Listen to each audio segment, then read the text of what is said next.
You ever get caught up in the blame game? You blaming something else for your behavior? Oh, maybe we don't do it, but our kids have done it, right? We've done it as children.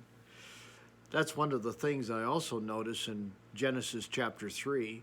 When God confronts Adam, Adam says, "It wasn't me, it was the woman. She did it." And then God talks to the woman, and the woman says, "It wasn't me, it was the serpent. He tricked me. It's not my fault." We do that, don't we? We blame other things. We blame people, things, and situations, life, the weather. It's not my fault. What would happen? What would happen if we just said, "You know what? You're right. I was wrong"? What would be different about our lives? Why do we have to give alibis or excuses for the things that we do? Well, I wouldn't have done it hadn't you done what you did. We have all kinds of excuses, don't we? We blame other things for our behavior, for our thoughts, for our attitudes, for our failures, for our shortcomings. We have excuses. Adam and Eve had excuses. And you know what? It didn't help them. It didn't help them in any way and resolve the conflict that they were having. In fact, it made it worse.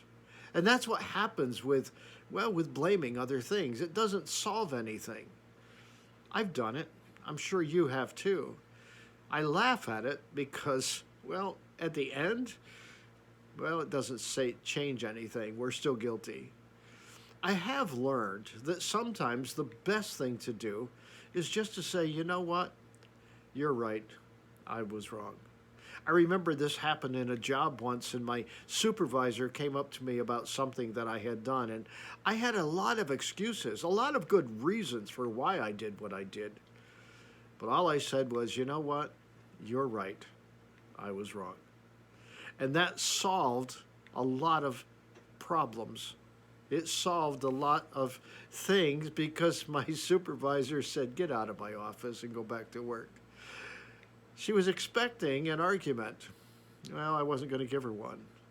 I just took responsibility. And that's really what the issue is taking responsibility. I want to challenge you to think about that today. Maybe there's a place in your life right now that, you know what? You just need to say, "I was wrong. Forgive me." Maybe that's the best thing you can be doing. Think about that today, would you? Hey, until next time, God bless.